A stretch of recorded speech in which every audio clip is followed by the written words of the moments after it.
I grew up in a quiet cul-de-sac in a leafy suburb of Illinois. One of those places with lawn mowing competitions, Emily meetings, and neighbors who smile too much but say too little. It was the kind of neighborhood where nothing bad ever really happened. Until the girl showed up. Her house was at the very end of the street, the one with the black shutters and peeling paint. No one had lived there for years, at least not that we knew of. The bank had foreclosed on it after the previous owners vanished. Some said they moved suddenly. Others said something darker. No one knew for sure. I first saw her in the window on a Tuesday. It was late. Maybe around 11 p.m. I was letting my dog out when I looked across the cul-de-sac and saw a pale face staring back at me from the second-story window of that house. A girl. Long black hair, almost covering her eyes. Just standing there. Perfectly still. At first, I thought maybe it was a squatter. Or some teenager messing around. But the way she stood, so rigid, so deliberate, made something deep in my gut twist. I blinked, and she was gone. The next night, she was back. Same window. Same blank expression. Staring out like she was waiting for someone. Or watching. I told my parents. They laughed it off. Maybe you're imagining things, my dad said. That place has been empty for years. But I wasn't imagining it. One night, I pointed her out to my best friend, Ethan, who lived 2 doors down. He saw her too. Jesus, he whispered. What the hell? We decided to investigate. Like dumb teenagers in a horror movie, we grabbed flashlights, hopped the backyard fence, and slipped into the house through a broken basement window. The air inside was thick. Moldy. The kind that sticks to your clothes and skin. Every floorboard creaked like it was screaming. The furniture was gone, but the wallpaper was still there, faded flowers and sun-bleached stripes, peeling like dried scabs. We crept upstairs, hearts pounding. We reached the room with the window. It was empty. No girl. No bed. Nothing but dust and old water stains. But when Ethan shined his light on the far wall, I saw it. Scratched into the paint, dozens of times over. I see you. Over and over. Deep gouges like fingernails had done it. We ran. Neither of us looked back. After that night, things changed. Lights in the house would flicker on, even though there was no power. You'd hear footsteps in the middle of the night, sharp, quick, like someone sprinting from room to room. Sometimes, I'd wake up and see her, in my window. Not outside. Inside. Just standing there in the corner of my room. Never moving. Never speaking. Just watching. My parents never believed me. Said I was dreaming. Even when I showed them scratches on my windowsill. Even when the dog started whining every night at exactly 3:11 a.m., staring at the same empty corner of my room. One night, Ethan didn't answer my texts. I walked over to his house. His mom answered the door, tears in her eyes. "Have you seen him?" she asked. He said he was going to bed, but this morning, he was gone. They found his phone in the woods behind our neighborhood, shattered like it had been stomped on. They never found him. I stopped sleeping after that. Every night, I sat in bed, clutching a baseball bat, staring at the shadows, waiting for her. Then one night, the door to my room creaked open. Slowly. No one was there. But I felt her. Cold air crawling over my skin. The faint scent of something rotting. I screamed. My parents came running. They searched the house. Nothing. But the next morning, every mirror in the house had been cracked down the middle. Like someone, or something, had punched straight through. We moved 3 days later. New town. New house. Fresh start. But last night, as I got up to grab some water, I passed by the hallway mirror. And saw her.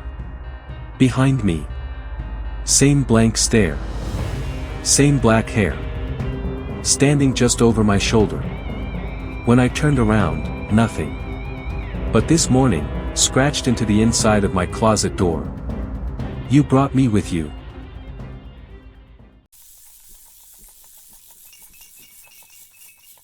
I moved to Cedar Grove last fall, desperate for a fresh start.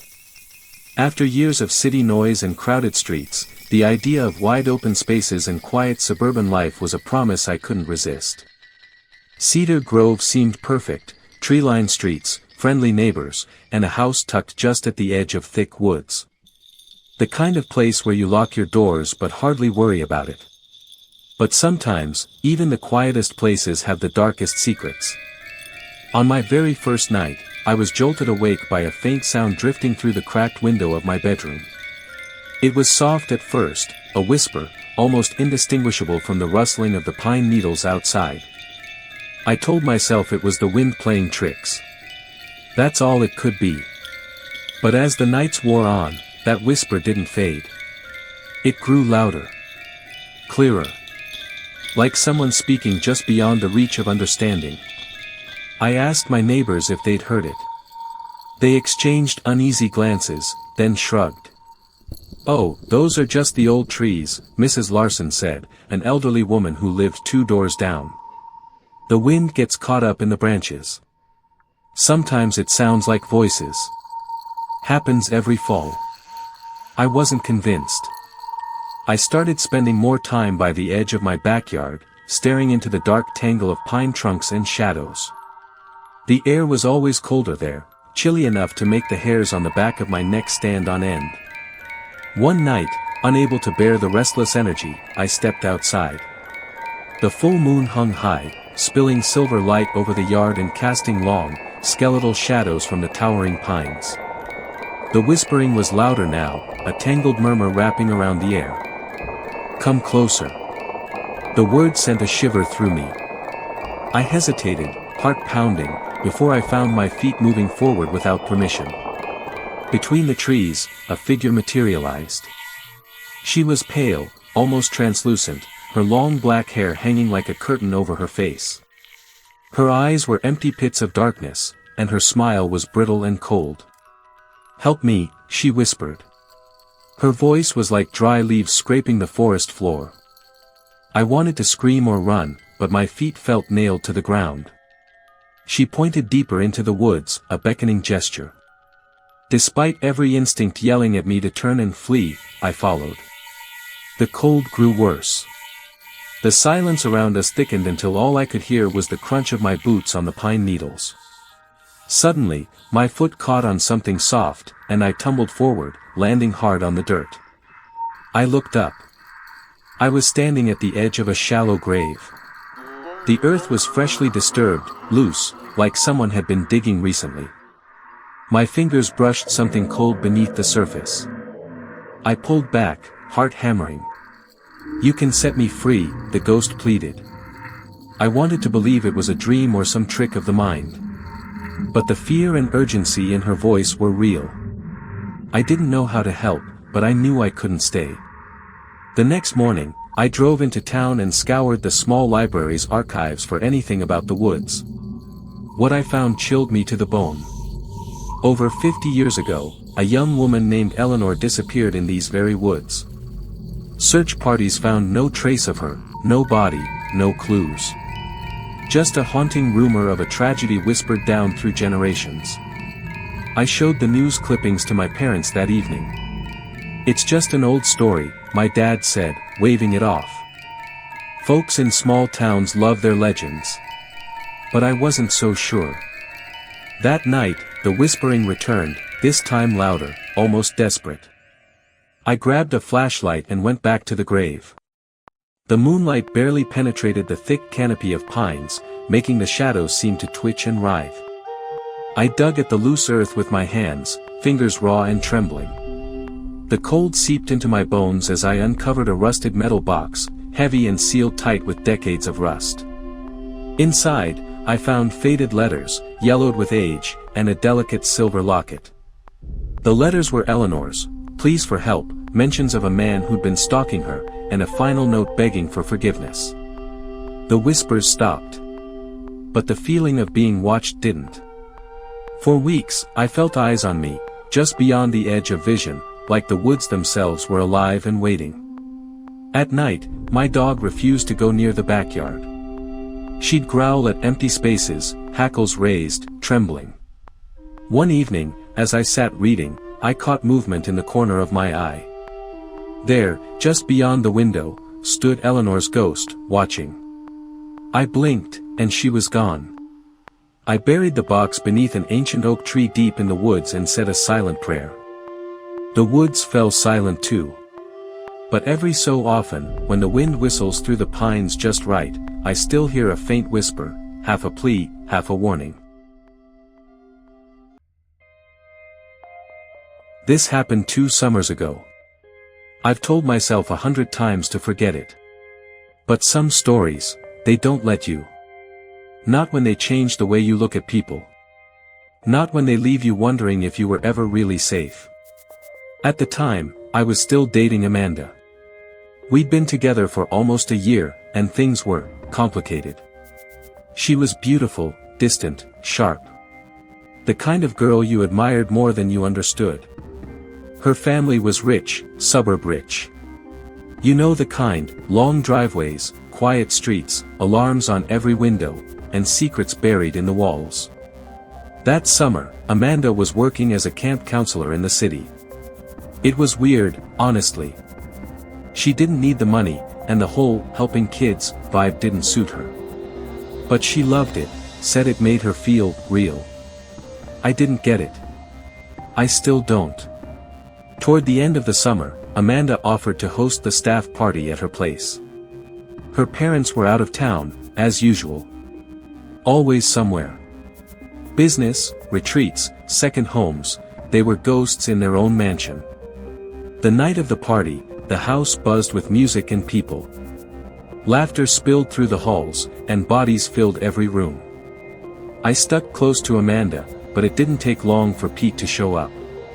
Tall, obnoxious, the kind of guy who thought every girl secretly wanted him. He zeroed in on Amanda like he'd been waiting all night for her. I hated him immediately. Instead of confronting him, I pulled a page out of the passive-aggressive boyfriend's handbook. I offered him drinks. Again and again. Each glass came with a joke, a fake laugh, a shot poured a little stronger than the last. My goal was simple, make Pete disappear. And it worked. By midnight, he was passed out on the basement couch, snoring into a throw pillow. I felt smug. But Amanda saw through it. We argued in the kitchen, quiet, sharp words under our breath. She accused me of being petty. I denied it, then admitted it. It wasn't a big fight, but it left a crack in the night. The party carried on. Louder. Messier. I needed air. So I stepped outside. The backyard was lit with string lights. The grass felt cold under my shoes. But it was the driveway, quiet and dim, that drew me in. I leaned against her car and looked up at the stars. That's when I saw him. A figure. Standing at the edge of the property. Motionless. Just outside the glow of the street lamp. Not moving. Not talking. Just watching. At first, I thought maybe it was a neighbor, or a guest taking a call. But something felt wrong. He didn't have the posture of someone on the phone. He was just standing there, facing the house like he was waiting to be invited in. I took a few steps toward him. Not because I was brave. Because I was drunk. And stupid. "Hey," I called out. "Can I help you?" The figure shifted. Took a few steps forward. Enough to show me he was a man. But still too far to see clearly. He didn't answer my question. Instead, he said, "Are your parents home?"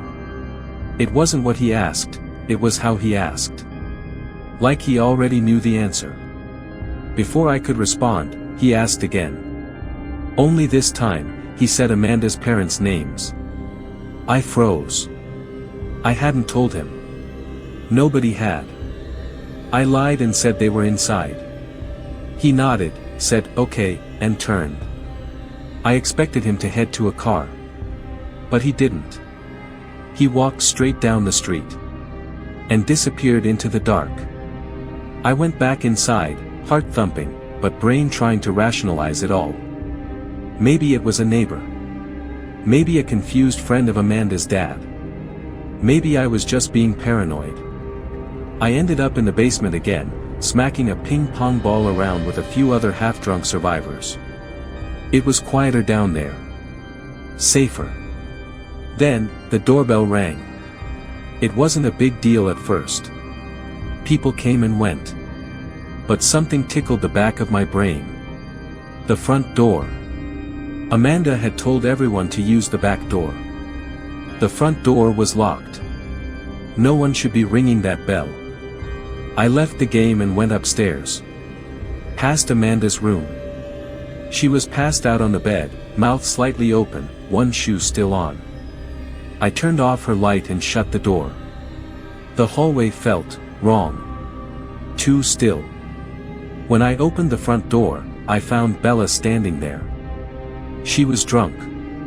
I mean, barely standing drunk. And giggling. What are you doing at the front? I asked. She blinked slowly. Some old guy said he's a family friend. Needed to return something. My stomach dropped.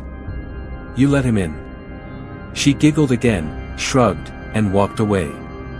I ran. Straight to Amanda's parents' bedroom. The closet was torn apart. Drawers open. Jewelry boxes empty. He'd robbed them. And he was still inside. I turned to run back downstairs, heart racing. Then I saw it, a flash of movement in the mirror behind the door. Like someone ducking. I spun. Too slow. He tackled me. The wind exploded out of my lungs as we hit the hardwood. I couldn't breathe. He clawed at my shirt, ripping at it like he thought I had something on me. I fought back, panic-fueled. Kicked. Elbowed. Screamed. Somehow, I shoved him off. He bolted. Straight through the bedroom, out an open window, landing on the roof with a sickening thud. Then, he dropped into the side yard. Gone. I didn't chase him. I couldn't. I just stood there, shaking, shirt ripped, trying to catch my breath. The police came. I called them, not because of the robbery, but because I needed them to shut the party down. I couldn't deal with it anymore. I needed everyone gone. Most of the officers knew Amanda's family. They weren't surprised. They cleared the place out without asking too many questions. Pete vomited in the sink before calling an Uber. Bella passed out on the lawn. The next morning, Amanda called her parents. They were furious. But Amanda didn't care. She barely reacted. No tears. No fear. Just shrugged. Whatever. It's insured, she said. That's when I realized something I didn't want to admit. She wasn't just careless. She was empty. I kept thinking about that man. The way he said her parents' names. The way he asked if they were home. He knew. How? The house had no cameras. No security system, despite all their money. Just an illusion of safety. Was he someone from their past? Someone they'd wronged? Or had Amanda told someone, carelessly, that they were gone? I'll never know. We broke up a few months later. There wasn't a big fight. Just a slow drift. Like the air had been sucked out of the relationship. But sometimes, late at night, I think about that figure. Standing under the street lamp. Watching. Waiting. And I wonder. Was that the first time he came to the house? Or had he been watching longer? And worse. Was he watching Amanda? Or was he watching me?